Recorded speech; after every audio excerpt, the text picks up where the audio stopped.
And we finally have our top three. It is Richard Carapaz finishing in third, a former winner, of course, of this beautiful race. He went into yesterday's stage in second, finishing in third, and he has provided so much of the drama and the excitement over the course of this race, hasn't he, Steve?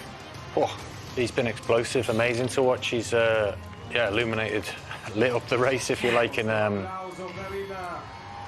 reckon he seems quite disappointed, to be honest, but I think when he takes his time to reflect on what his performance, and arguably it's the best version of Richard Carapaz we've seen. Yeah. And if he can get to that shape again, I'm sure in the future he'll end up on the top step again. Robbie and Matt, you're chatting amongst yourselves there. What were you pointing out? I'm just waiting on the arrival of Isaac del Toro after what played out yesterday on the Colle de Finestra and the run up the valley to Sestriere. The discussions between these two, what was said in the press, the quote from Richard Carapaz that del Toro lost the Giro and the most intelligent won. I'm just wondering what the reception, what the interaction is going to be like between those two on the podium. Nonetheless, Isaac del Toro has ridden a fantastic race. Yes, there's the letdown of yesterday, and again, I said it this morning, I lay that at the feet of the sports directors, because he's out there wearing race radio, doing what he's told to do. I don't think they did it the right way. I think if they got a chance to do it again, it would be very, very different. But this is a moment I just was curious to see the interaction between the second and third place getters. Yeah, this is Isaac del Toro coming to the podium, and they did ride as though they had beef yesterday, didn't they, Matt? But we don't believe they necessarily do.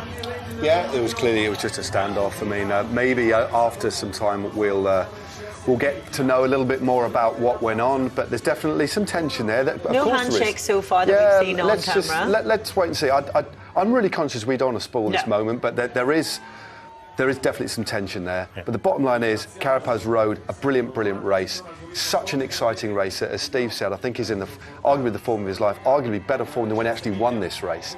He's bitterly disappointed. But this man, let's just put those questionable decisions behind in relation to whatever happened yesterday and just celebrate a marvellous rider. The way... You know, you talk about capitulation. Can this man ride three weeks? Yes, he can. Yeah. This young lad at 21, 11 days in the Maglia Rosa, a stage win, best young rider, second on the podium. This man can ride 3 weeks. No doubt about that. And also, let's not talk about rivalry between great riders as though it's a bad thing. It's elite sport. No, it's what we should be expecting at the very top level. If there's not a little bit of beef between them after yesterday, you would think there's something wrong, Robbie. But there's a lot at stake. You rival teams. You're not out there to help each other. I was just really interested about their interaction. There's been no handshake. But certainly with del Toro, and there was no acknowledgement. Carapaz was staring off in the other direction. But a star has been born with Isaac del Toro. I look forward to seeing so much more from him. But this is the man. Yeah, exactly. A star has been born, and a star is reborn in the form of Simon Yates, taking his second Grand Tour. 7 years after his first. He won the Vuelta A Espana after the disappointment of the Giro D'Italia, that Maglia Rosa back then taken from his shoulders on the slopes of the Colle delle Finestre. Yesterday, that is where he won it back again. All talk of redemptive arcs, of the circle of history being closed. Whatever it means, it's a fantastic achievement, Steve, isn't it? He's been amazing, and he really deserves it. You know, not just this month, but for 10 years. Intelligent, his performance really measured and really strong. Just amazing. Absolutely. He becomes the third British rider in history to win the Giro D'Italia. There was Chris Froome, Theo Gegenhardt, and now Simon Yates. So we'll take a chance to have a pause and listen to the British national anthem.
Simon Yates, Isaac del Toro, Richard.